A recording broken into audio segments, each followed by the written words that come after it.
celebrate and honor this ancestral Ho-Chunk land and the sacred lands of all Indigenous peoples.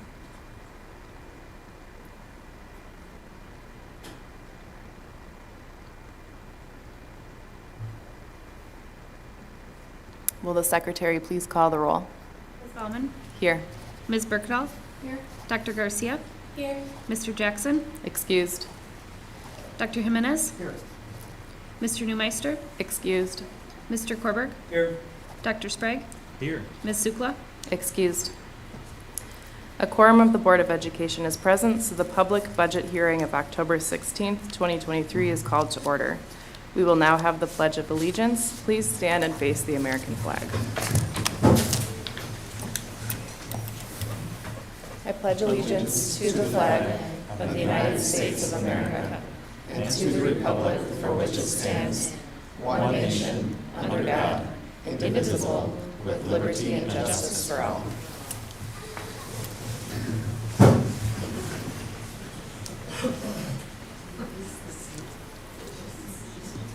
So Executive Director of Budget Services, Patty Sprang, will present the 23-24 operating budget. So good evening. So tonight's budget hearing is based on the preliminary budget approved by the board, as shown in the attached 23-24 proposed budget plan document. Schools are limited to how much revenue can be attained through the two sources of state aid and local taxes. So your revenue limit minus state aid equals the local taxes.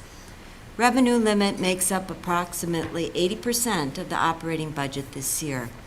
The 2023-24 budget was developed with an estimated revenue limit increase of $5.5 million from 22-23. This increase is attributable to the combination of the 23-25 state budget increases for per pupil funding for public schools, an increase in voucher amounts for the private schools, and district's successful April 2023 operating referendum. All of these increases fall within the revenue limit authority of the district. The proposed property tax levy shows an estimated increase of 7.8%, or close to $3.6 million increase from last year. The proposed levy is estimated to increase the gross levy rate from last year's amount of $7.69 per 1,000 of assessed value by 25 cents to $7.94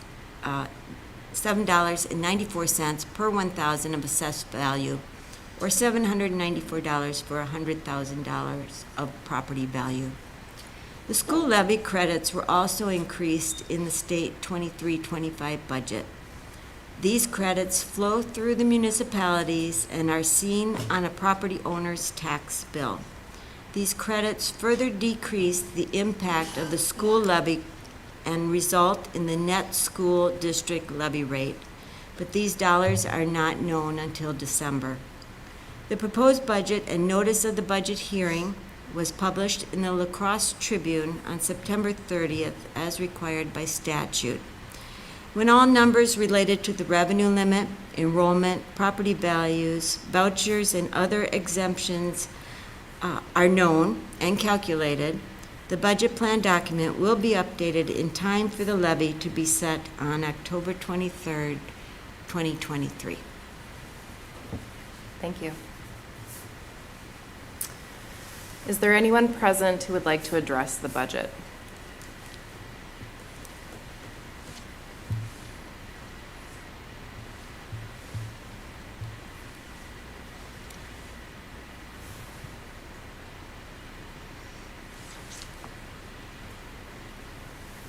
Okay, hearing no requests from the public, is there a motion to close the public budget hearing? I'll make a motion to close the public budget hearing regarding the 2023-24 School District of La Crosse operating budget. Second. All right, with a motion by Mr. Korberg and a second by Dr. Jimenez. Do we need a roll call vote on this one? No? Do we need a voice vote for that to adjourn? Okay. All those in favor? Aye. All those opposed? All right. So I guess There was no objection, so we've adjourned the public budget hearing, and we'll move into our regular board meeting.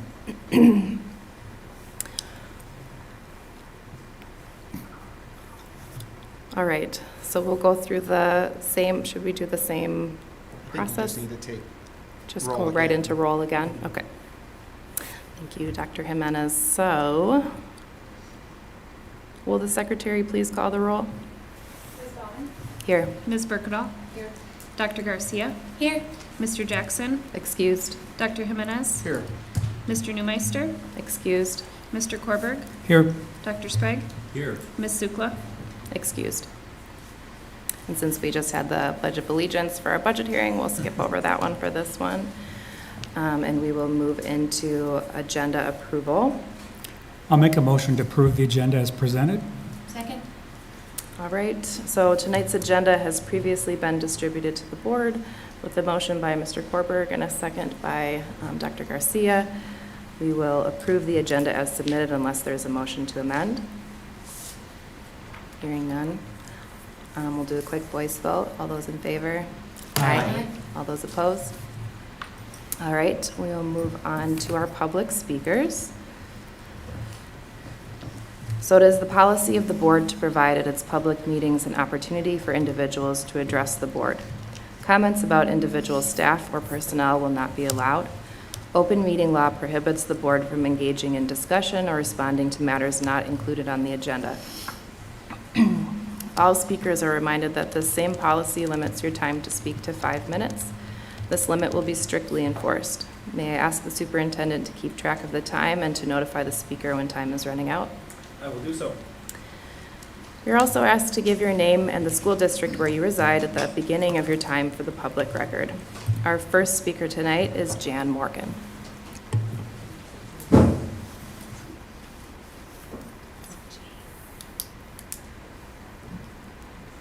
It's Jane Morgan, Thank you. and I reside in Spring Grove.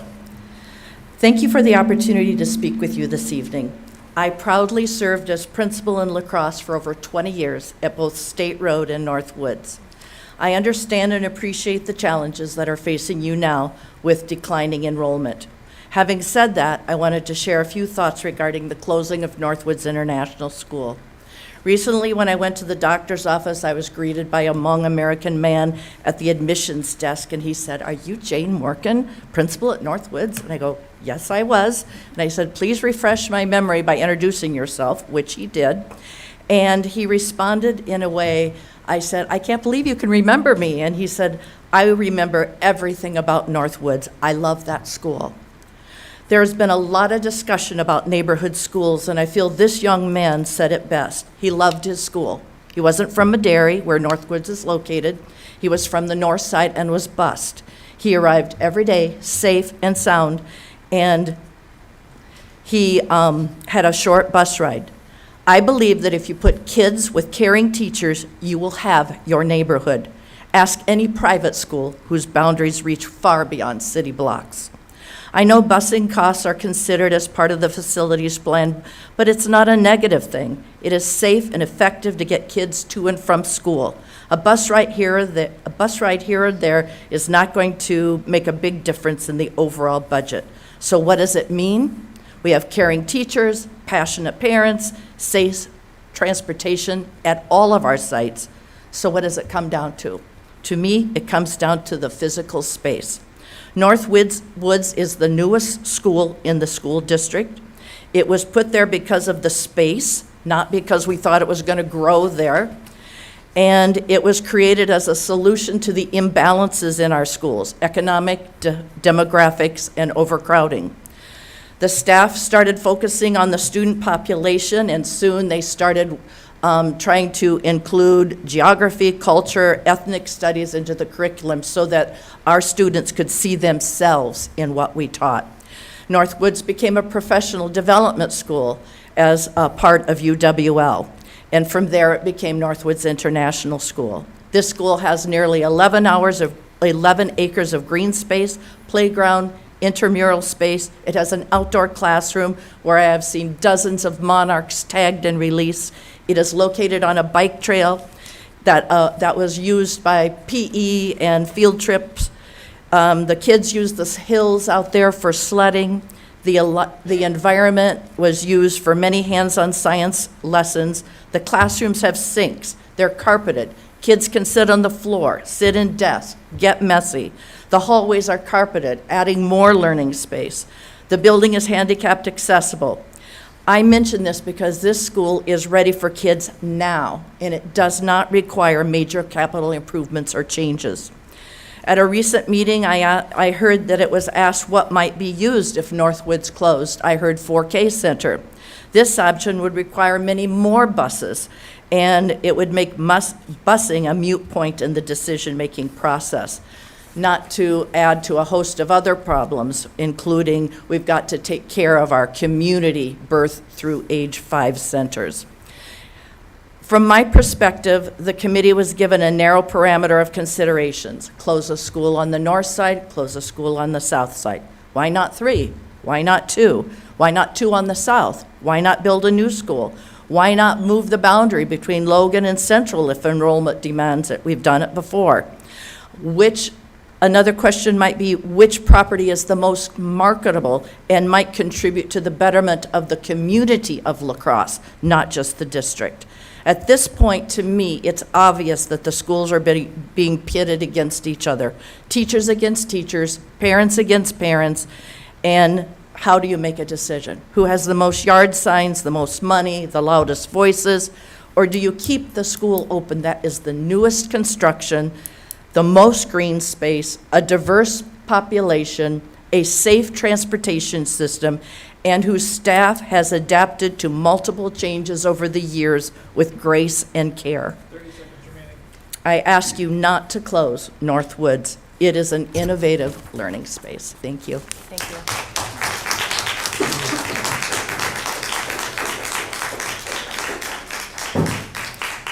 Our next speaker tonight is Patrick Kelly.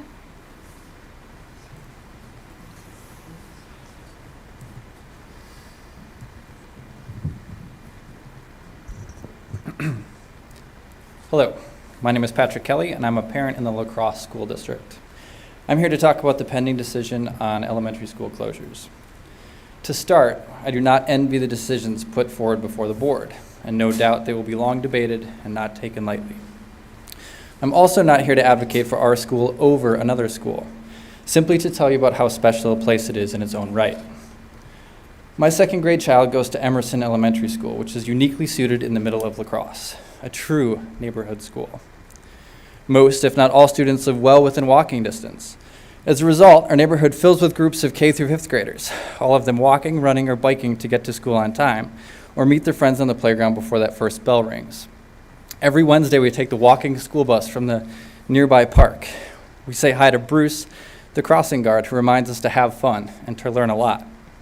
Being new to the area, the throngs of parents watching over their kids by the doors have been a source of community building for my own family, and I'm confident has been for others. These properties of Emerson are unquantifiable, and they aren't numbers that fit on a spreadsheet. These properties are also not universal. My family moved to La Crosse in December from Memphis, Tennessee. My wife and I met at UWL, and while life took us away for several years, this area remained in our hearts. As an opportunity opened to relocate, the draw of a smaller, more walkable, bikeable community was too hard to resist. Our intention was to find our way back to Wygant Hogan, where we had rented as students and young professionals, but knowing the difficulties of the housing market, decided to open and enroll our daughter in an Onalaska school, figuring it more likely we'd find a home, and so she would have a sense of place before we moved. We were lucky enough to find a home in our desired neighborhood, but kept her in Onalaska School District for stability. It was not our neighborhood school. We drove her daily, dropped her off at the front door, and moved on with our day, as did most families. This lack of interaction did not allow us to get to know the neighbors on our block or the parents of her friends at her new school. We were left feeling disconnected from our new home and started to wonder whether we had made the right decision to move here. A huge draw to us to the city of La Crosse was our ability to be close to the pillars of the community. We used to see Emerson every day when we went to UWL, and the kids that lived in the neighborhoods mixed in with college students and families alike. We knew we wanted that when we had a family of our own. And so we decided that despite the additional disruption to my daughter's circle of friends, which she had just rebuilt, we would enroll her at Emerson. She also had made friends in the neighborhood and seemed to have a network of support with the kids in our street. Emerson is also a great school with a strong reputation in the community. Boy, has it been a revelation. The sense of community and connectedness has returned. We know our neighbors. Our daughter has even more friends that she can walk or bike to go play with, and we know and we trust the parents. We've become involved. We volunteer. We feel like we're members of the La Crosse community. This is one story from one family. I'm confident our story is shared among many, if not all, Emerson parents, but you may be seeking more. Like many of you, I'm an academic, so I went to see what the literature had to say about neighborhood schools. What I read only confirmed my priors. Neighborhood schools globally serve as the anchors of the community. They increase the connectedness of the children to their parents to each other through shared resources, increased dialogue, and improved collaboration. Closing neighborhood schools furthers the shrinking city paradox, where a declining population contributes to reductions in services, like schools, which further leads to ever-declining populations. The closing of neighborhood schools has been a strategy used to right-size other areas, converting neighborhood schools to seldom-used community centers, or selling them to developers, replacing what once was a community-wide gathering area to something of a lost space in the middle of town. It has been suggested we need to think about where we want our buildings now and in the future, and which locations would serve our community for the long haul. And so I wonder if a neighborhood school in the middle of the city fits this definition. I wonder if the opportunity costs of closing Emerson and committing to schools on the perimeter of the city outweigh any immediate savings that might be realized. Property in the heart of La Crosse will not come cheap or easy in the future. I wonder how much we value the connectedness of our community and the social fabric weaved tight by an institution that has been a part of the story of La Crosse for nearly 100 years. 30 seconds remaining. The building may be older, but not once has my daughter mentioned how much nicer the gym was when she was in Onalaska. Instead, she now talks about how much she loves her teacher, how excited she is to walk to and from school with her friends, and sometimes gives me grief because I'm too busy talking to parents and I don't see her wave when she walks into the school. Looking at the budget, it appears the closure of Emerson would cost the community in the long run due to the additional busing. But the social and cultural losses may be even more significant and not easily reversed. I thank you for your time.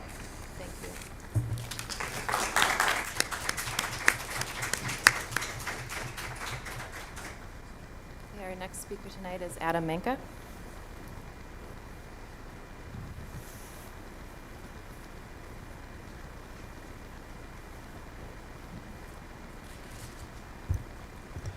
Before I begin, I'd like to repeat that under the Students' Code of Rights and Responsibilities, that students have the right to attend a drug-free environment inside of schools. Last time we were here, we gave a report to the board and brought up that there was a drug problem inside of our schools, but today we want to talk more about our solutions we had outlined for the board in the study. We believe that the board needs to be proactive in the evolving drug crisis and that policy change is absolutely needed to protect our students from this crisis at all levels.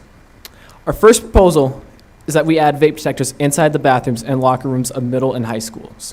We researched the cost of installing vape detectors and estimated the cost for adding vape detectors to Central alone would cost at a maximum of $32,000. Under our proposal, we recommend the board use funds from the non-lapsing capital funds from the proceeds of property sales.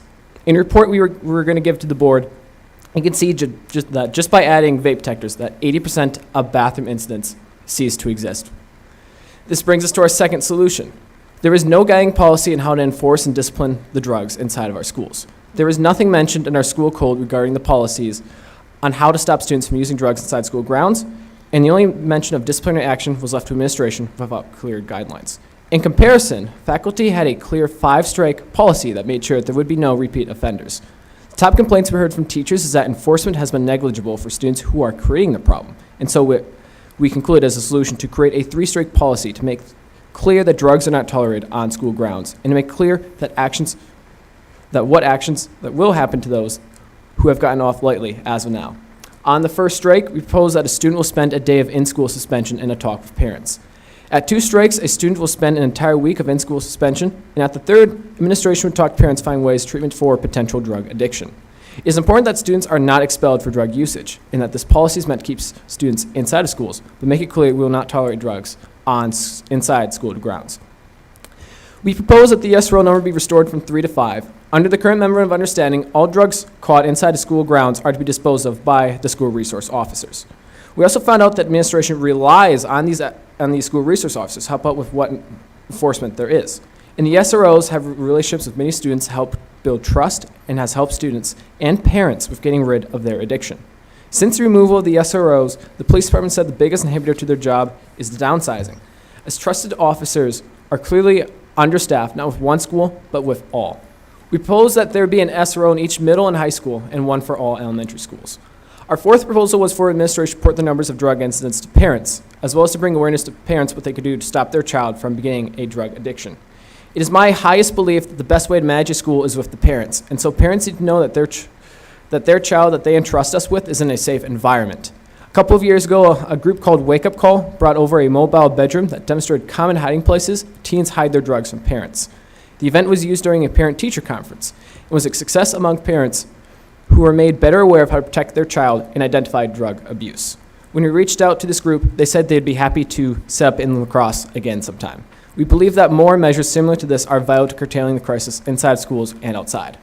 For our final proposal, we recommend the administration to investigate where drugs are coming from. We especially advocate this on school grounds because drugs are actively sold and exchanged on school grounds. Last year, there were 2 arrests for possessions with intent to distribute inside school property, one being from Central and the other from Logan. And the one from Central, the student was caught selling cocaine to another student inside the bathrooms. The year before, there was another arrest for the same charge. There are drug smuggling and sales conducted on school grounds, which the administration should be constantly evaluating.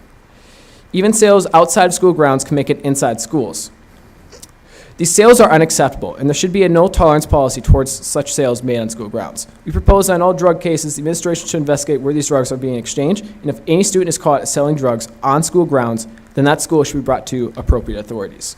I also have one last report that I'll have to give to you, Ms. Steigerwald, but thank you for your time, and God bless. Thank you.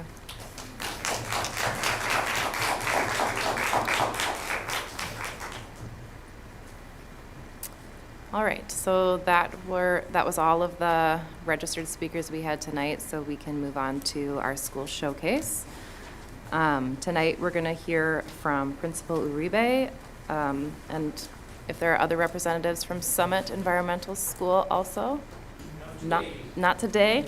Parent-teacher conferences today. Right, So busy. Busy Great. working there. So thank you for having me. Thank you for giving me the opportunity to share with you a recent event, a recent Summit Strut and the cutting ceremony, the ribbon cutting ceremony of the natural playscape at Summit.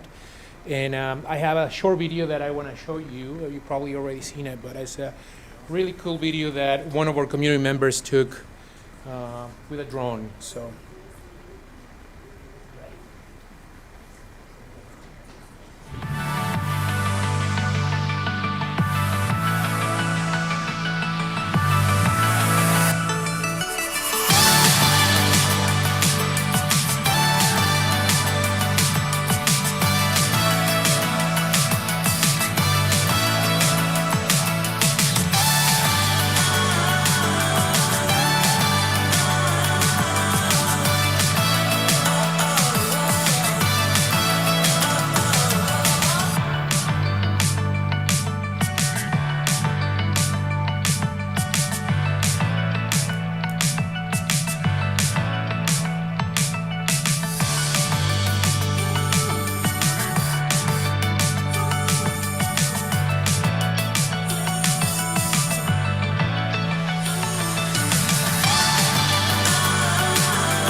I was thinking about to tell you that first. I know it's really hard, and you get beat up more than you get celebrated. So thank you for everything you're doing.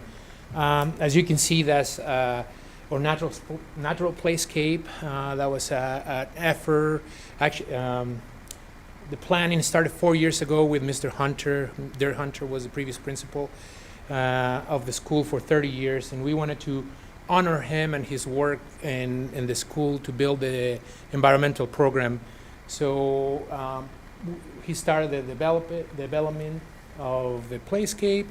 In the last 3 years, we fundraised money to make this dream possible. This playscape is just an excellent opportunity for our students to naturally play in the outdoors, kind of hopefully removing them away from devices and having them, as I mentioned before, probably scratching their knees and getting dirty and getting muddy and being kids. Sometimes us, the adults, are the ones that we get in the way of kids playing and being kids.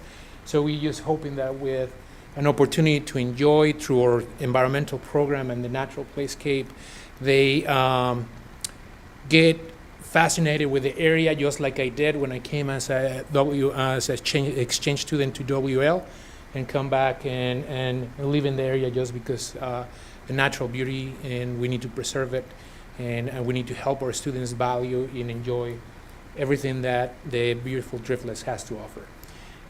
In information that I provided, we have a website, that a Google site that we have created that includes all the environmental initiatives that we have in our building, that when you have some free time, which I know you don't have, you can take a look and browse to it. And I also would like to mention that we are a site visit for the Midwest Environmental Education Conference happening here in La Crosse.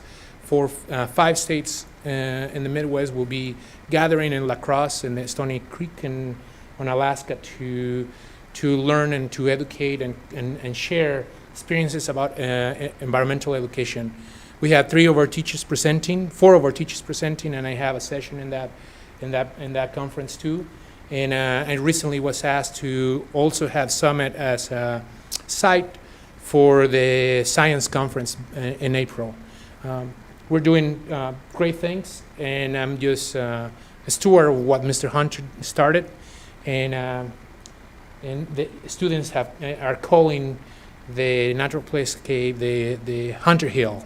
So we're not doing any Hunter games or anything like that, but that's how they call it. So that's what I have. I know you have a busy night. I'd be happy to answer any questions you may have. Questions from the board or comments? So did this actually replace some of the other equipment that you had, or? No, we didn't replace anything. We just added. Into our space. We are lucky to have 10 acres of space, and we used one of the corners that was not utilized. And there's plans. There's a second phase. I'm gonna take a little break because it's in every PTO conversation we were talking about the playscape and fundraising activities. So we're gonna take a little break and revisit that, and maybe next year, and find a different way to make it happen. But yeah. Well, please take the message back to the PTO and the staff and teachers of thank you for doing all the work to do this, because I know putting things like this together doesn't come easy, and it takes things above and beyond the regular call. So thank you for doing that. Thank you. I guess I didn't mention that I am just representing Summit, but there's a huge Team Summit community that had a lot to do with everything that is happening at Summit. So thank you. Sorry if you already mentioned, but how much did we raise so far? The project was $60,000, and it was designed by Cooley Ecoescapes company here in town. They are specialists in designing things that are sustainable and ecological for our community. Dr. Uribe, have you used this playscape in your curriculum at all, either in physical education or in the science curriculum or anything like that? Right now, not yet. We just have students playing, but part of the design, and it's hard to see in the video from the top, but it's also designed as an amphitheater. So you can stand in the top in the rocks, and there's a space for students to sit around and to listen and learn. As part of the tour on November 2nd that we have for the environmental conference, is that they're going to sit around there, and then we're going to be a little conversation about what we have in the building. So it's not, yeah. Perfect. Thank you. Thank you. Well, it looks super neat. I mean, in the videos, and my kids did the summer frog pond adventures a couple years in a row, and they always talked up the cool garden and the little frog pond down there. This looks like a really great addition to that setup. Well, thank you. And it's open for the community, so it's not during school hours, 7:45 Come out to and play. 2:40. But anytime after that, the weekends, anybody can use it. Yeah. I can vouch for the slide. It's a lot of fun. Yep, that's all I got. Thank you so much for Welcome. coming out tonight. Thank you again. Thank Have you, a good one. Oscar.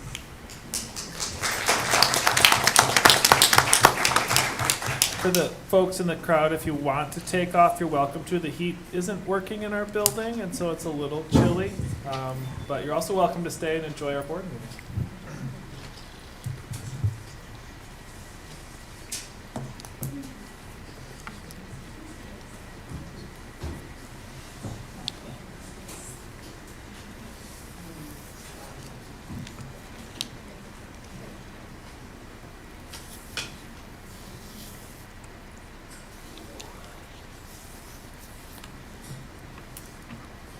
So the consent agenda is a mechanism used by the board to deal with routine business that must come before the body. At this point, I will entertain a motion to approve the superintendent's consent agenda as presented. I'll make that motion to approve the items on the superintendent's consent agenda as presented. Second. All right, with a motion by Mr. Korberg and a second by Dr. Sprague, we will approve so long as there are no items that board members want to remove. from I did consent. have a question about the HR approvals. I don't know if we need to pull it out just to have the question answered. You can ask a question, yeah. Can you, there's the other part about custodian compensation. I haven't seen something like that in there before. Can you explain that, please? So we've been going through the bargaining process with our various bargaining groups, and traditionally over the last number of years we've been able to kind of wrap them all up at once. It's been a little bit different this year because we've been trying to restructure our compensation models so that they're both more competitive and to adjust for kind of some historical times when we were not able to provide steps. And so for the custodians, what we were able to do is kind of modify their compensation model. We went from like 38 steps down to 17, and we were able to provide more competitive wages for our folks and place people on this new model based on their years of experience, where historically we had not been able to, couldn't give steps because of just lack of state funding. And so the other groups, I think the TAs and administrators and teachers have come through before in a similar way, but with our custodians, I think it looks a little bit different. And so this is approving that compensation package for the custodians. I think the total was 6.12%. Our goal was at least 6% for each of our employee groups. It was agreed upon by our custodians as a part of the bargaining process, and so we were able to negotiate, after some back and forth, a final compensation model and a compensation package. So, Anything? if I could just clarify then, this usually will show up on the HR approvals when we have concluded bargaining with an employee group, so this just shows that we've concluded negotiations with the custodian group. Correct. And we would see the same language if it were the teacher group or the TAs. Yeah, I think they already came through on Yeah. other HR approvals. Good, thanks. All right, so we had a motion and a second on the table. Now that we've had a little discussion, are there any other items that board members wanted to remove or discuss? We will approve those as presented. I'll make a motion to approve the items on the board consent agenda as presented. Second. Okay, with a motion by Mr. Korberg and a second by Dr. Jimenez. We'll approve the items on the board consent agenda as presented unless there are items that board members want to remove to discuss. Hearing none, they are approved as presented. So we're moving right into some action items. If you recall, last week with operational expectation monitoring report 11 instructional program. We voted, so this is just the opportunity to approve the next round's template. So we're looking forward now and deciding on that. So I'll entertain a motion on that. I'll make a motion to approve the recommended changes to the OE 11 instructional program monitoring report template. Is there a second? So with a motion by Mr. Korberg and a second by Dr. Sprague, we'll approve that as presented. All those in favor? Aye. All those opposed? Oh, was there? There was. I don't want to interrupt the flow, but I just didn't know if we wanted to just take a moment and, because the document that is attached is the exact document that we presented last week. Mhm. I just didn't know if we wanted to take a moment and if I could just review my notes so I'm clear on exactly what.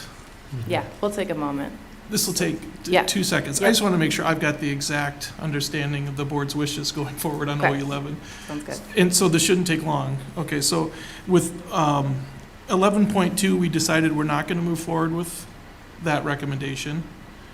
This is my understanding. With 11.7, the board discussion was, I thought, supported the interpretation and the definition of terms. And then in the indicators, there was support for changing from cultural competency to cultural humility.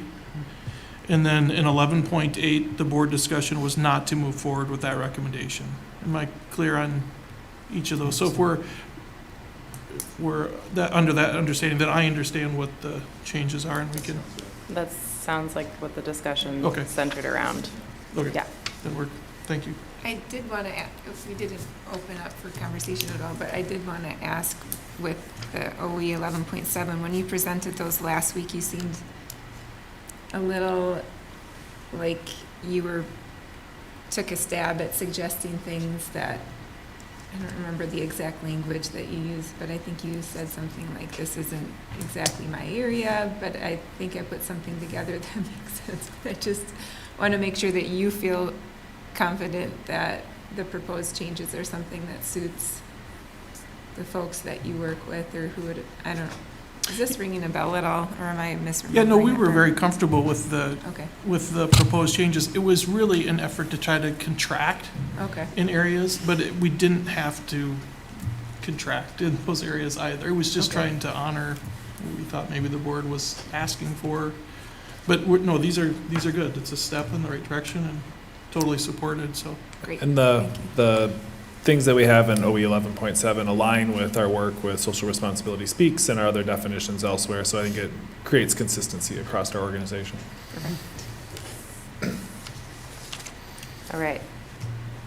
So we'll move on to results monitoring report, R3, involved citizenship. In regard to the monitoring report for policy R3 involved citizenship and with respect to the provisions of policy BSR5, superintendent accountability, the Board of Education concludes that the superintendent and district are making reasonable progress toward achieving the desired results. Is there a second? Second. All right. So I'm going to pause for discussion before we do a vote, just in case. I will not be approving this motion, and if it doesn't get approved, I would be happy to put forth another motion that approves with exceptions, listing 3.1 indicator 1, 3.3 indicator 1, 3.4, or 3.3 indicator 4, 3.5 indicator 1, 3.5 indicator 2, and 3.6 indicator 3 is not meeting expectations. Sorry, can you say those again? Yep. 3.1. 3.1 indicator 1, 3.3 indicator 1, 3.3 indicator 4, 3.5 indicator 1, 3.5 indicator 2, and 3.6 indicator 3. And the reasons for that are with 3.1 indicator 1, the expectation was that results would show a reasonable achievement or growth, and all of the data was either flat or a decrease from the previous year across all 3 grade levels measured. 3.3 indicator 1, lacrosse is under the state levels at every grade level, and the results are flat at best, comparing lacrosse year over year. 3.5 indicator 1 shows a decrease in recognition of social location and not improvement. Indicator, or 3.5 indicator 2 has some evidence, but it shows that we're doing flat or worse. And in 3.6 indicator 3, the evidence isn't related to curriculum. Indicator 2. We have 2 indicators on that one. 3.6, is that right? They added, there's like more stuff in there this time. It's related to the social studies curriculum one. Yeah, well, now what's showing up is 3.6 indicator 3 is the assessment of 8th graders of like where they're at with social justice stuff. It was the second one last time. I'm wondering if I've got a not updated screen. Did you also said 3.3? 3.4. Yeah, 3.3 indicator 4. Indicator 4. Mm-hmm. There was no, everything in the evidence said NA. There's no data in there. I believe that's a new opportunity that we haven't yet gathered data on. Which is fine, but I would include that as an exception. Sure.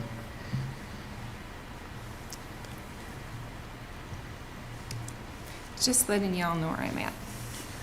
Also, I guess I would ask, help me understand the ones you want to change to no reasonable progress where there's flat growth.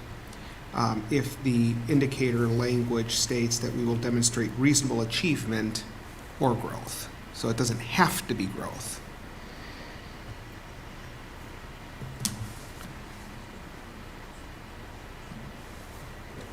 It's that darn reasonable person yeah, standard, right? exactly. What is reasonable? Correct. But it's also that piece of reasonable achievement or growth. So, so as we all know, COVID caused us a lot of tumultuous times when it came to assessment and for student progress.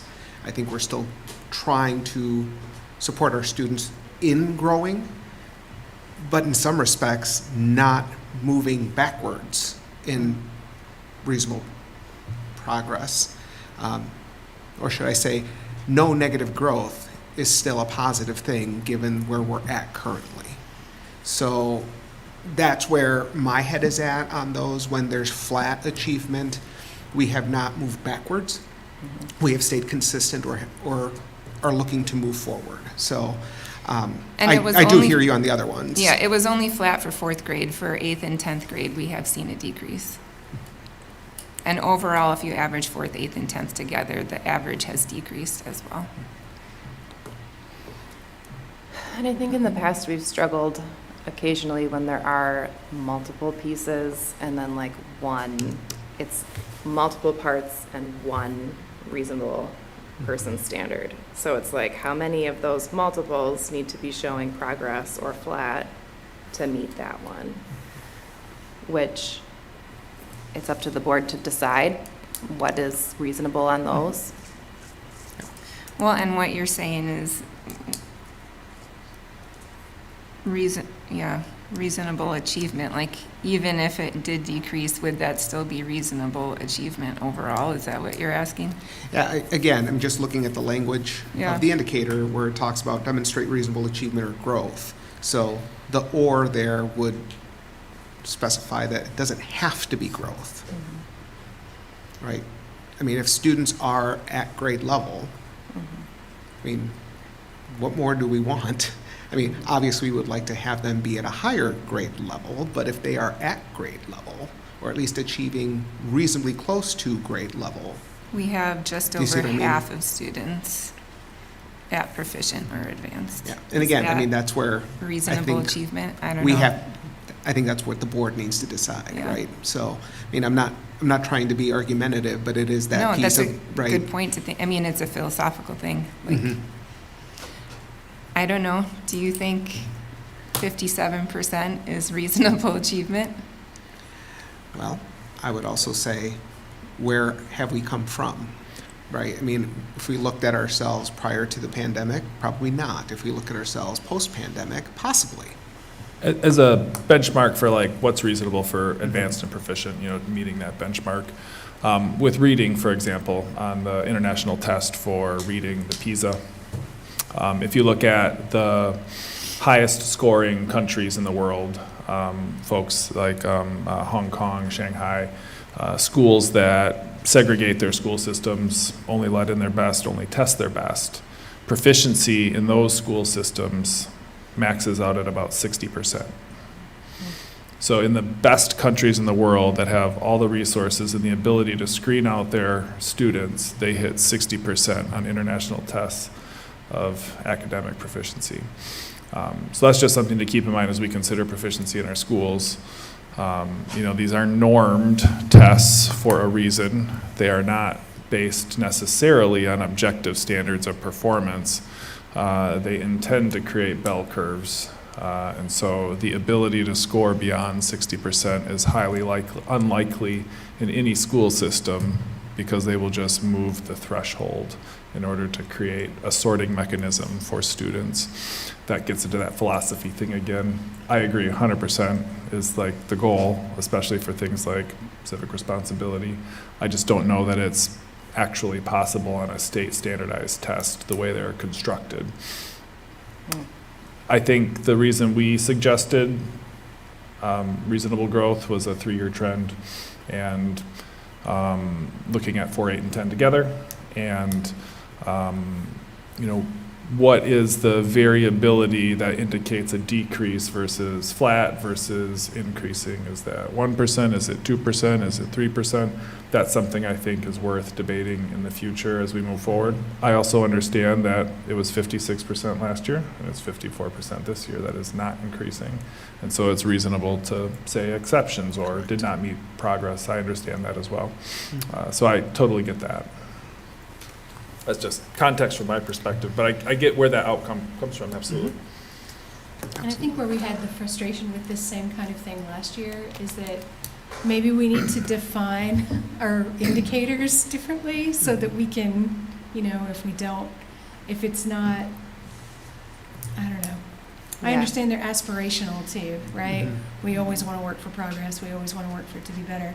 But 1 to 2% seems like margin of error to me. Like I don't know. And also my experience as an educator says we're not going to jump 10%. Like Right. what you're asking for in that situation is a gap that can't be,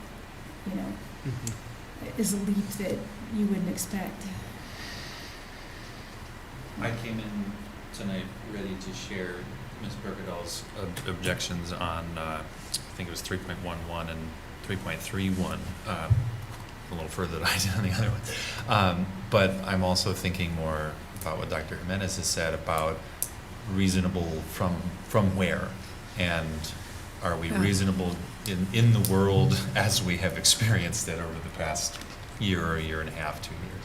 And so I am thinking about that. And I don't have an answer to that, I think, but just let you know where I'm at. Yeah, no, I'm at the same place. Right. And Excellent point, Dr. Jimenez. Well, and I also think, since you've been on the board, one of the first questions, the same with you, Ms. Bauman, how many times have we asked for that reasonableness to be defined as a board, but also we were so hampered by not having 3 years of data. Yeah. Right, and so that, I think, Dr. Engel also brings up that good point about that 3-year trend we've been fighting for since the pandemic happened, and so we're getting closer to being able to use that that trend again. But Reasonable growth makes sense to me so long as the number's trending up. Like, I don't care how much up, just up. But Right. reasonable achievement, that is much more gray. Super gray. Well, and you can see in 311, the state is at 60% and we're at 62% for 4th graders. The state's at 57% and we're at 59% for 8th graders. The state is at 46% and we're at 52% for 10th graders. So we're outperforming the state, again, by percentage points that are pretty small. So Right. And I think last year with this one, the indicator was we will match or do better than the state, right? Yes. And that was our sticking point last year because we weren't quite meeting or exceeding state performance. So when the indicator changed to what it is now, it was supposed to allow for those gray areas to give the board space to say like, yes, reasonable. But we still struggle with the gray. Another piece of context that's hard to capture in here, but that Dr. Harsey and I think a lot about as we talk about standardized tests, is kind of the correlation with socioeconomic status. And in our state, if you, like do a correlation between proficiency and socioeconomic status, the R squared, the correlation comes up at somewhere around 70%, 80%, depending on the test. And so when the state has an average socioeconomic status of somewhere around 40%, and ours is above 50, to be at or above the state average is actually punching far above our weight in terms of what that means based on the experience of our students. And so that's something that I think about also.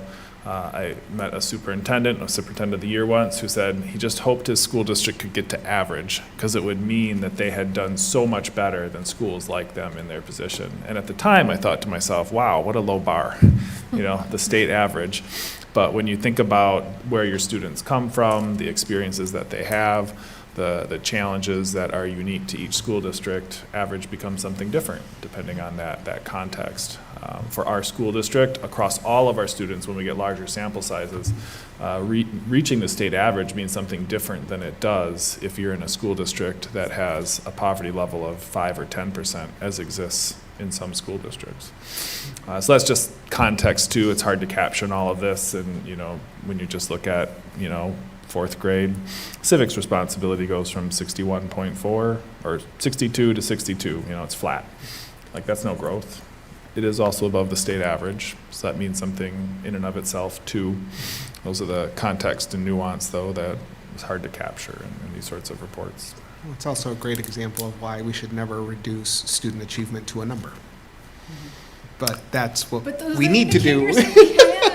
No, but what I'm saying, right, I mean, that's the frustration of it, is that students shouldn't be relegated to a number, but that is what we can use in order to determine some sort of measure, because the only way you can measure is through some numeric or qualitative data, and still you're using some sort of number to be able to analyze. And if you do use numbers, use lots of them, right? Like to create context in a broad picture. And I do believe that the board has been thoughtful about that, and there's lots of indicators in this report, and some of them do show upward trends, some of them are flat. There are some where we have not done that, but from our perspective, other context, whether it's a 3-year trend or considering the pandemic, from our perspective, we met expectations as a reasonable person. I can also see a reasonable person saying, from my perspective, no, it's not sufficient. So.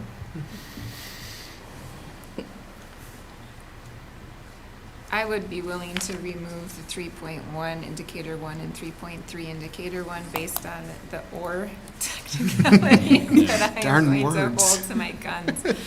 With 3.5 indicator 1, 3.5 indicator 2, and then I don't know what's going on with 3.6, because is it in the information section where things were added?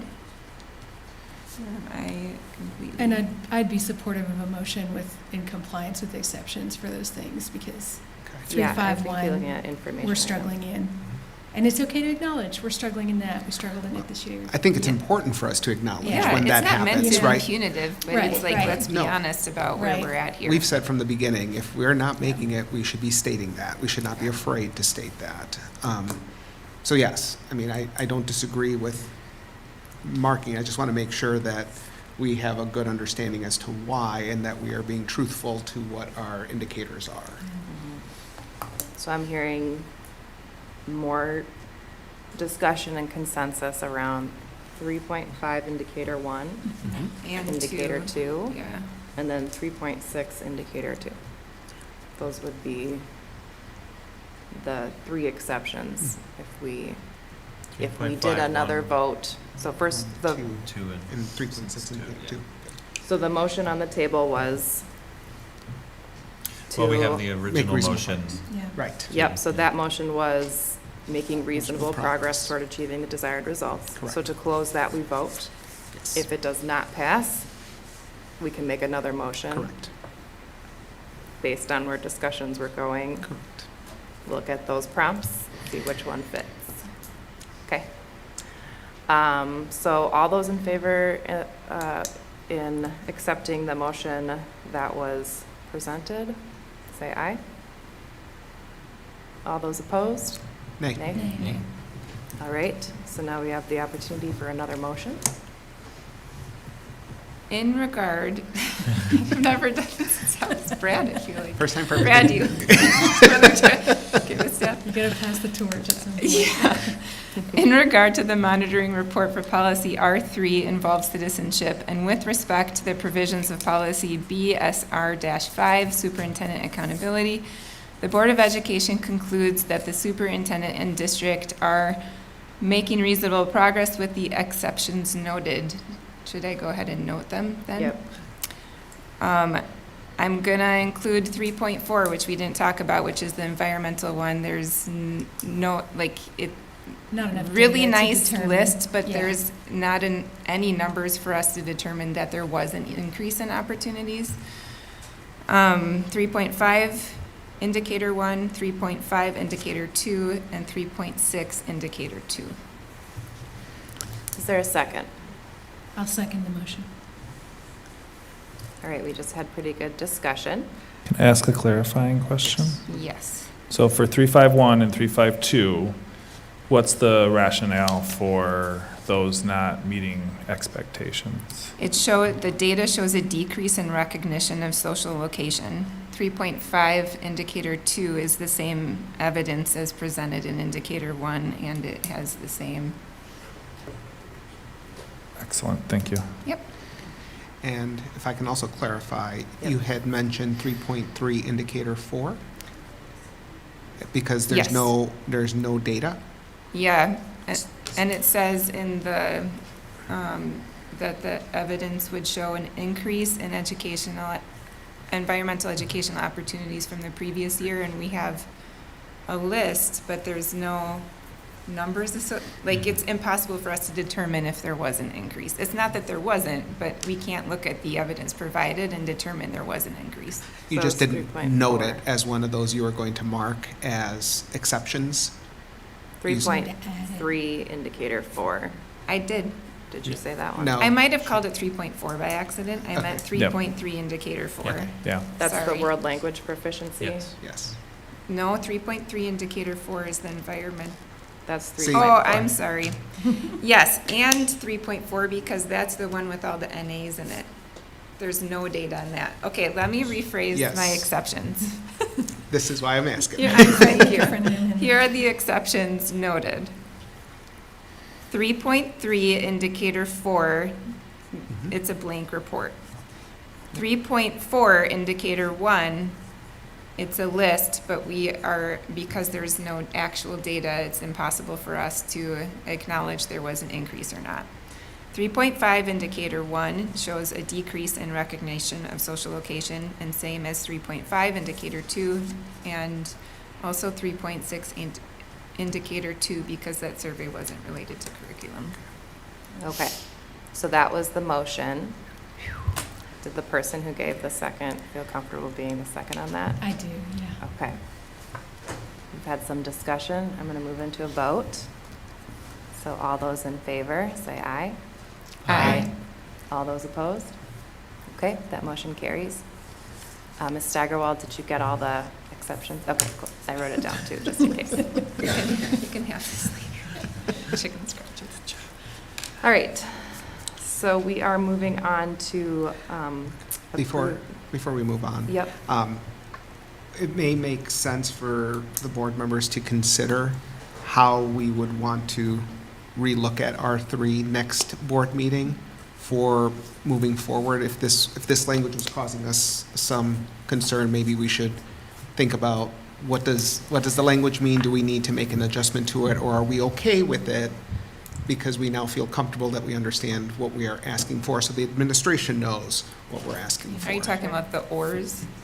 The I'm just reasonable talking about the achievement or indicators growth? as a whole, how we come All of back and them? always look at whether we have any suggestions, so the administration comes with them. But if we have some, we should be bringing those forward, especially in a situation where we have some questions or there's some concern about what do we mean. So I was just saying we should come prepared for the next meeting. So we do have the opportunity in just a moment to look at that template. And I think there is an attachment with some recommendations. I'm assuming that's where that indicator 3 got thrown in, I think. I maybe just wrote it down wrong. We have a recommendation for 3.4 at the meeting after we present. We usually present monitoring report changes, and so we have also suggested a policy change, which isn't listed here exactly, but Okay. it'll be taken up in the next meeting. We could also do that too. Yeah, right. So one of the things that we had discussed in prior meetings was if board members have policy language or amendments to email both Ms. Steigerwald and me with the written up language, and then we'll include that on the Thursday before the board meeting on Monday. Yep. That gives everybody time to see it, read it, understand it, and feel prepared to vote on if we would accept those changes or not.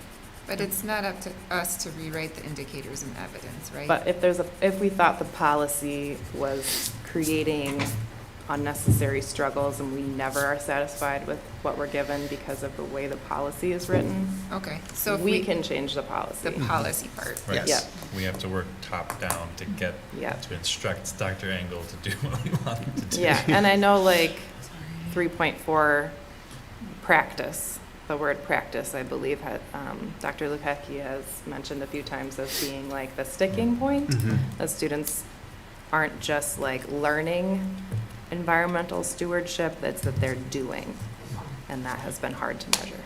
Yep. So it's those sorts of Yeah. changes in language that maybe would drive new indicators and different results. Mhm. If we love the policies and we're like, keep coming at us with indicators and evidence and we'll figure it out, Yeah. that's okay too. Mhm. This There's- is kind of where I'm at. Sorry. There's no reason we can't suggest language for, it's a suggestion if we think, I think the indicator should read like this. He can take it under So advisement. Is that I mean, appropriate like, or? technically you're supposed to be like, yes, the indicators are great, or no. Okay. But from what I've understood is the administration wants to please the board. So if you're like, I don't like this for this reason, without saying it should be written this way, I think that you can say the reasons why you don't like an indicator. Right. Dr. Harsey, Ms. Sprang, and I take copious notes every meeting, and we are attempting to figure out, I mean, we are in year 3, and, you know, these are works in progress, and the values of the board may change over time, and the nature of our data collection may change, and so we're just trying to find the things that allow us to demonstrate what we want to in the school district. And so I think from administration, we approach it as more of a collaborative process, but formally, we present stuff and you tell us yay or nay. Okay. Operational expectation monitoring report, OE7, asset protection. This is our last matter reserved for board action tonight. In regard to the monitoring report, policy OE7 asset protection, with respect to provisions in policy BSR5 superintendent accountability, Board of Education concludes that the superintendent and district are in compliance. Second. So with a motion by Mr. Forberg and a second by Ms. Berkedahl, we'll do a vote on this. All those in favor? Aye. All those opposed? All right. Moving on to information. So here we have a chance to look at R3 again. Isn't that great? This is an opportunity for administration to give us recommended changes to those indicators, to the template, to the interpretation. And this will be used in the next monitoring cycle. I'll turn it over to Dr. Engel. Our recommendations are limited to R 3.4. they come with a policy change. If it continues to be practice stewardship towards the environment, it will continue to be a challenge to get a comprehensive, quantifiable list, and it will be a burden on teachers to remember to collect these things as we move forward. That is the only way to successfully gather that data. And depending on the dutifulness of folks on a given year, it may go up and down. It will be very hard to quantify this consistently from year to year and show progress in terms of just pure quantification. Another strategy, if it's practice, would be to require some sort of common experience at 7th grade and 11th grade and ensure that all students in those ages practice good stewardship of the environment, in which case our goal would be, 80 to 100% of students accomplishing those, but it would become, to a certain extent, relatively meaningless at that point, from my perspective. A strategy that would limit the burden on teachers and shift the burden towards some sort of curriculum-based measure, which I think the board has demonstrated appreciativeness as it relates to some of our other things, would be to change it to demonstrate an understanding of good stewardship of the environment as a policy measure. And then our indicators would then switch to looking for curriculum-based measures at a high school time and a middle school time, where they could demonstrate through a test as integrated into their regular curriculum as a standard. That is something they have to learn about anyway, to be able to gather that up, like what we've done with our 3.5. So that would be our recommendation, is to move it to a curriculum-based measure and work towards identifying an appropriate time in middle school and high school so that all students have access to it. I'd say that's another principle that we've generally striven for, is kind of guaranteed and viable as opposed to random and arbitrary. The good stewardship thing, the practice, we might have 1,000 things next year that we've identified, but it could all be kindergartners and first graders. And, from a quantification standpoint, yes, success. From a comprehensive standpoint, a fail. The same group of kids could be doing good stewardship throughout their entire their career, and there's a section of kids that might have never done a single thing. And while the number may go up each year, we haven't accomplished reaching 100% of students.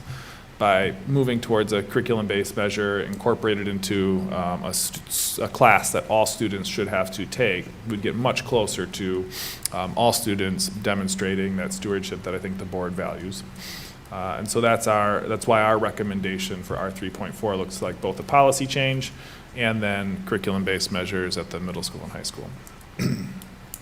So if we liked the policy change recommendation, we can, so this is the first time this has happened while I've been a president.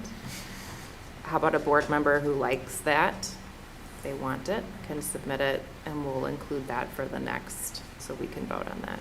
I think it's a reasonable change. I think practice has been hard. It'd be cool to capture more students, which has been kind of a struggle. Do we have, as part of the procedure, since it's been a recommendation of the board, couldn't it just be an action item at the meeting next time and then we vote then? We wouldn't necessarily have to go through the process of emailing it as a recommendation. And we need a second reading? So we would need two, yes. Yes, so this would be the first reading. This counts as first reading? So we would put it in a thing as like a matter reserved for board action, and then the second meeting would be probably a consent agenda item, or does it have to be another, whatever? Okay. I guess for the process, this is such a minor change. I don't think it would be bad to just say, if there was interest around the table right now in this change, to just put that in the agenda and vote on it. I don't know that we'd have to go through that formality of somebody picking it and sending it to me and Laura, and then we. Either way, we'll have an opportunity to discuss it. Yeah. At the next meeting, unless nobody emailed it, and then it could just be because that could everyone forgot. happen. Yeah. Who would want to email it to Ms. Bauman? Just out of curiosity, any takers? I would do that.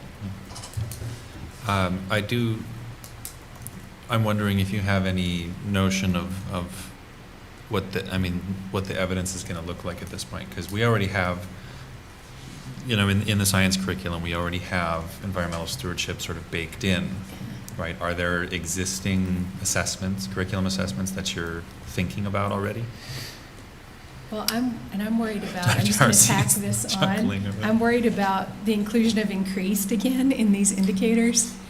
If we're going to run up against the same kinds of problems, like increased from the beginning of the year or increased from the previous year, like, I don't know. Yeah. I'm just wondering, or the increased number, but when we had practice, it was increased number of participants, right? So at least in that part, I understood, if we had more students participating in environmental action projects than last year, then that was an increase. But if we have increased understanding, we got to have the baseline we're measuring that understanding from, and I'm not sure where that's located. That was my only question. I mean, my original, when we heard from Dr. Lehucky several months ago, I think, on this, my original hesitation was exactly about that it's all well and good to count the number of students who are participating in something, but frankly, I'm more interested in the quality of the experiences. And so indicators that are looking at quality of our curriculum and allowing us as a board in some way to ensure that they are up to date, that they're teaching students best practices in conservation, that they're teaching them, the difficulties around recycling and things like that, right? I think is of value to us, but that's, as Dr. Engel notes, really hard to quantify. Yeah, but I also think we're putting the cart before the horse. We first have to determine what the policy is that we're going to measure. Mm-hmm. Well, I like Right. the policy demonstrate an understanding of good stewardship. Mhm. That seems, but Right. I don't know. I think guess it that's what we're leaves discussing. opportunity Yeah. to have evidence of practice in there as well as a curriculum assessment. I think. We're not supposed to have as evidence the process for doing something. So, but I get what you're saying, like Yeah. even thinking about what we're currently getting as evidence for our 3.4, which is a list of opportunities kids have in the district to participate in different environmental activities. That's kind of showing the process for how we're achieving it, but there's no data attached to it, right? But And in that was the 3 issue. years, it'll be, Right, or in so 2 more years, it'll be. Even like them sharing that the curriculum they were using for this is best practice or, whatever you were talking about, like that would be explaining the process. And I like that information too, but it's not what we're supposed to be. But this is where, like, I think your suggested changes make a lot of sense. And we do need to see something that is data we can measure with our 3.4. And at the same time, I like, even though the list alone wasn't enough, I did like seeing it. And it's kind of like how I feel about our 3.5 and 3.2. What we're seeing are results from, is that the one with Raisin in the Sun? I can't remember. Like, we're going to read a chapter of a book and assess students' understanding after that one little snippet, and it makes me feel like, is this all we're doing in the district for social justice education? This doesn't show anything about learning about LGBTQ and ableism, all of that stuff. So in those, but we need something quantifiable, right? So like having a test result as the evidence makes sense. And at the same time, I like seeing also like the process. I don't know. It's So not what we're supposed to be looking at though, I but I like it. Yeah, I think I see what you're saying, and the reason I was kind of going in the direction I was is because the language here mirrors the language that we Yeah. came into a problem with, and I didn't want to get at that. So it seems that at the level of the policy, then, do we want to enumerate certain best practices in environmental stewardship that we want to see? I Because it don't would want have to to tell happen science at that teachers how to do level. their job. Yes. No, and that's, yeah. So, Science teachers went to school to do their job. no, right. And I don't want to tell them how to do their job. I think we start to get into that when we're like, well, here's the curriculum we'd like to see. Like, Right. they go to school to learn how to do that. Very good point. In our definition, we should have defined the key terms. Good stewardship towards the environment means demonstrating efforts to sustain natural resources through conservation and sustainable practices for future generations. If that's insufficient, we can certainly bolster up our definition of terms to enumerate more of the pieces of that as we investigate this concept further, because there is not an obvious unit test that is taken right now that would satisfy this new measure. We will have to do some work this year to be prepared for next year. Maybe we include the standard that it's identified there, and that would add to the board's understanding of whether or not we're addressing the right thing.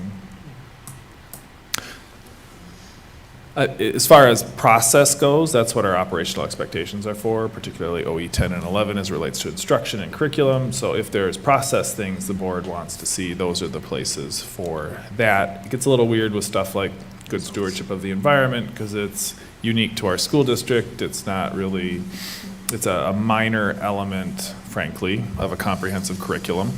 It's a portion of a science standard. It's not, you wouldn't find it anywhere as a standalone standard in any of our curriculum at the state or national level. And so it's a unique thing that we value here in La Crosse. Same thing for our 3.5 and 3.6. Those are not in and of themselves found in a standard really in public education. We are advancing the work on our own here in those areas. That said, as it relates to social justice, treating each other well, understanding, that is part and parcel of social emotional learning, morning meeting, responsive classrooms, things that we do every single day in elementary schools, things that we do as a part of advisory and homeroom periods at our secondary schools, character education. There's lots of ways that we do that doesn't specifically say teaching about social location or systems of oppression. Our kids pick that up through everyday conversations with their teachers as they investigate the news of the day in homeroom, or through a morning meeting conversation when they talk about bullying or a kid who was picked on the prior day. So that is stuff that goes on every single day in schools and has forever, and is a part of what we do. And we hope that at the end, when we get to 3.5 and 3.6, when we're taking a snapshot, a point in time, our kids getting it as it shows up in an English literature class, or a social studies class, as our opportunity to survey as many students as possible in one snapshot, as opposed to the survey methodology, which our board has not preferred historically, and which is why our 3.6.2 did not necessarily meet our board's expectations. And so seeking curriculum-based measures has been the strategy, but they will be a point in time as a result. As it relates to, do we instruct this stuff? Can we guarantee that? That would go back to OE 10, OE 11, and thinking about where in the board might want to see something that ensures that we have a comprehensive plan to address the background of R 3.4, R 3.5, R 3.6.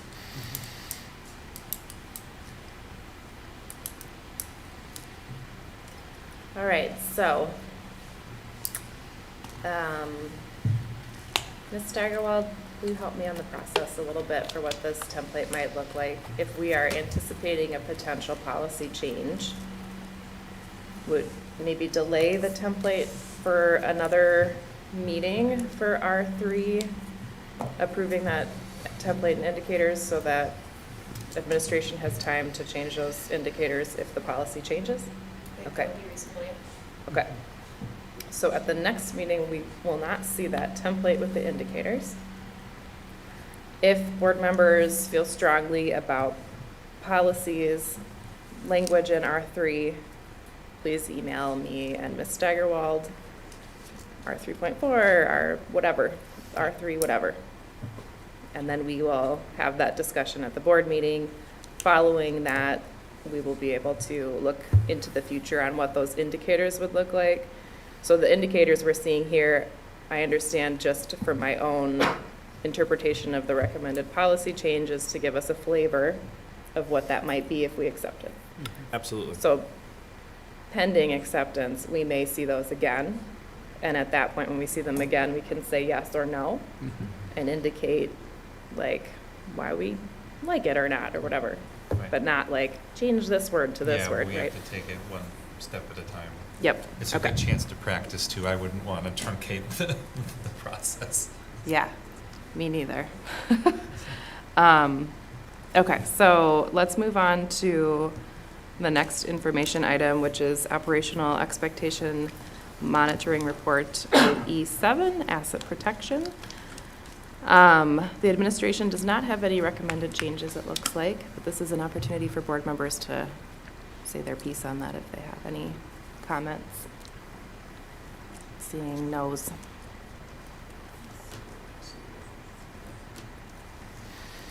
Okay. A lot of insurance. Yeah. Easy to quantify insurance. I was gonna say, yeah. All right, so our last information item before we move on to announcements. So Board Member Korberg and Dr. Engel attended the Wisconsin Association of School Boards Fall Regional Meeting report, or Fall Regional Meeting on October 5th. Do you have any information to share or any Yeah, I takeaways on that? can Yes, do a couple of things. We both attended the workshop prior to the meeting, and it was on public records. And we've covered a lot of things with our attorney, especially they covered a lot of Facebook things, but don't be putting things about unless you want it to become public record. But the one takeaway I had is that the notes that I'm taking tonight are only public record if I share them with somebody else. So if I shared them with somebody who wasn't here or whatever, I would have to keep these as a public record. Up to 7 years. So get your records in order. So as far as the Region 6 meeting, we honored members who reached different educational levels. We also gave thanks to Mary Jo Romensky. She's been our Region 6 delegate for 9 years. She's from Black River Falls. And we elected our new regional representative. It's Larry Cyrus from CFC, Cochrane Fountain City. And so he's got a 3-year term on the board. And that will take effect after the convention in Milwaukee in January. Had a little session on accountability and talking good discussion about boards and how they can be accountable, and then had a legislative update. Nothing majorly. There's another rumbling about the school start date, going from the Monday before Labor Day with Friday off. That would be a requirement versus the September 1st deadline, but they don't think that anything's going to happen. And there's also discussion about indoor air quality, that the state may be maybe requiring air quality reports. And then I can share with Deb, when she gets back for the delegate assembly, it became pretty long and monotonous, and they end up last year losing their quorum, so they couldn't actually do a couple of them, of the resolutions, so they're limiting it to 10. There were 20 last year, and reminding people that they are resolutions and not legislation. Other than that, we heard from new Executive Director Dan Rossmiller, who talked about different kinds of things, some of his initiatives that he's planning for the year. And then they premiered the convention that's coming up in December. And one of the keynoters that they noted is Sean Covey, who's is a best-selling author, and his dad is Stephen Covey. You may remember of the 7 Effective. I can't remember the rest of it. Habits of highly effective people. Yeah. He will be one of the keynoters, and then there's a couple of others too. So, Aaron, anything else? Dinner was good. The jazz band was even better. Is it from Section Lacrosse? It was the GT. GT. This So was at it was GT. at Gail Ettrick Trempolo. We were in the library for the first portion, and then ate in the lobby of the new Performing Arts Center, and then the presentation was in the Performing Arts Center. And so if it works out in your schedule to attend these regional meetings, it is a really neat opportunity for professional development. But even more so sometimes the networking and just talking to board members and other school districts and hearing their experiences. I'm sure at CISA 4, Trevor or Dr. Sprague, you get some of those experiences too, like what's going on in Westby and what's going on in Viroqua. And so that's really cool. And then you get to see other schools and how they arrange them, and sometimes there's tours or there's a showcase of student performance, and so it's a lot of fun, frankly, to go and kind of see those things and develop relationships with other board members. And at this one, folks actually exchanged phone numbers, like, hey, we had a good conversation, like if I ever have a board issue, I can find out what's going on in Holman or what's going on down in DeSoto, so. Actually, my contact in Holman, we've connected, and we're going to do a presentation to a student group in February. So Awesome. we've already done that. Already made a positive Already got it connection. done. Check that off. So if the opportunity comes, highly encourage it. I try and get there to learn as well alongside others and make those connections too. So. Thank you. Yep. All right, moving on to announcements, and I'll turn it over to Dr. Sprague. Nothing major from CISA 4. The agency remains in very strong financial position to continue its good work.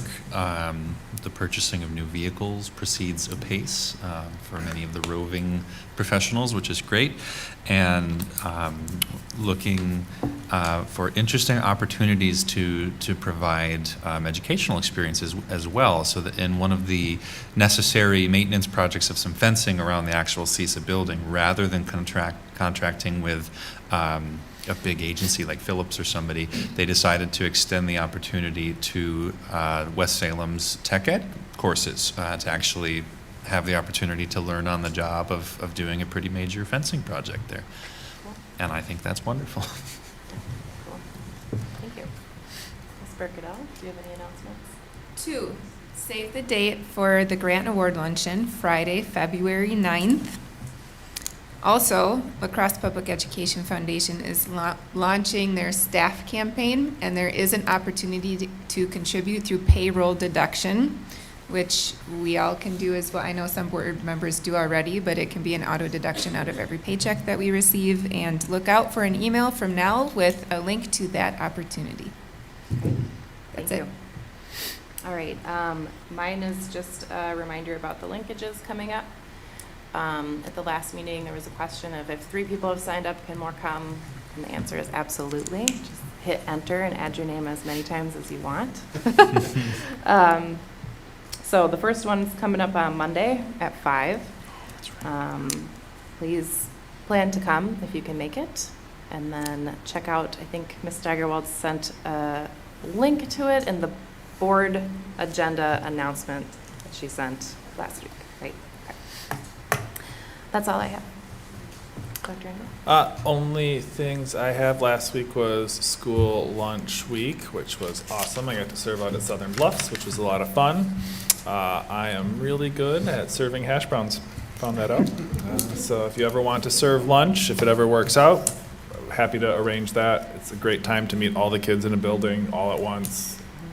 Between serving, you can chat with kids at tables. It's just the best time in kindergartens. Kindergartners at lunch are amazing. So if you ever want to come serve lunch or breakfast, let us know. And then our 7th meeting of our Facility Advisory Committee is tomorrow. It'll be here at Hogan Administrative Center on November 27th and 29th. There'll be an opportunity for public comment on the report that is published by the committee, and their last meeting will be on November 2nd. All right. We'll move on to agenda planning. I'll make a motion to approve the October 23rd, 2023 budget approval levy certification and November 6th, 2023 Board of Education agendas with any additions or corrections. Is there a second? Second. Okay, with the motion by Mr. Korberg and a second by Ms. Burkett-Ell. We'll vote on this. All those in favor? Aye. Aye. All those opposed? All right. Moving on to board debriefing.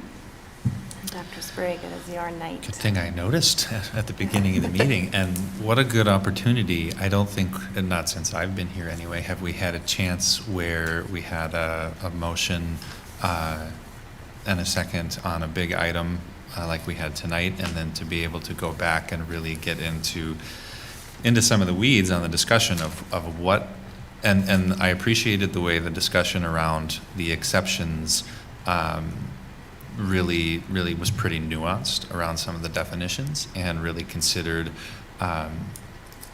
if we're going to note this is not in compliance, what are the reasons for that? And having the opportunity to drill down a little bit, I think was really good. I thought the discussion around it was excellent. I appreciate the president's continued practice of providing space within our agenda and our normal work. It is a good learning opportunity, and I think that is going very well. If we need to improve on anything, I think it's some of the things that were noted of thinking about where is our area of action. Both Dr. Jimenez and Ms. Berkedal brought, thinking about that level of policy and how does that filter down. Keeping our focus there, I think, is something we all will improve on. So. Yeah, thank you. Also, thank you for the little compliment in there. All right, so are there any other comments from board members for that board debriefing? Anything else to add? Good about order? Okay, so we will move into closed session in a second. So I'm just going to read this. I've got a quick question. Yeah. So, Mr. Teff's here with us to do our board workshop, but we're also going to go to closed session. They're two different meetings, so procedurally I don't know how it would work. I don't think anyone will mind if we slip in a presentation on chronic absenteeism. That said, Ms. Steigerwald, is there any reasons that we would not be able to adjourn, do a workshop, and then move into closed session? Or do we have to be in a meeting to move into closed session? That's a great I think we do because we have our established quorum. We'd have to do it again, and we don't have public notice to do it again. It seems like a big technicality, but. Yeah, I know, but we run on technicalities. Yeah. Don't we? So. We get in trouble if we don't follow It's the technicality. statutes, right? Okay, so we will just go, or do you have I guess I was just going to question how long will our conversation take in closed session? And if it were to take a while, I don't think more than 20 to 25 minutes. okay. I just As a don't want to courtesy, get are my you- hand slapped. I saw a Yeah. thumbs up from Kurt. He's willing to hang out for a half an hour, so I think that would be perfect. But I just threw it out there in case it's possible. We are making great time tonight. Yes. There's snacks up here. Okay, so we'll move into closed session, Okay, just thank so you. I don't get my Apologize for hand the slapped. detour. So I'll make a motion. Let me read the little All right. thingy, and then just be ready. Oh, I'm ready. So the La Crosse Board of Education will consider a motion to move into closed session pursuant to Wisconsin Statute 19.851E for the purpose of deliberating or negotiating the purchasing of public properties, the investing of public funds, or conducting other specified public business whenever competitive or bargaining reasons require closed session, to wit, review and evaluate proposals regarding the sale of Lincoln Middle School. Is there a motion to convene to closed session? I'll make a motion to move into closed session for the purpose as stated in Wisconsin Statute 19.851E and Wisconsin Statute 19.851C. I'll second. All right, we'll do a roll call vote. Ms. Berkedal? Yes. Dr. Garcia? Aye. Dr. Jimenez? Aye. Mr. Korber? Aye. Dr. Sprague? Aye. Ms. Bowman? Aye. All right. So we'll be up.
All right, all those in favor?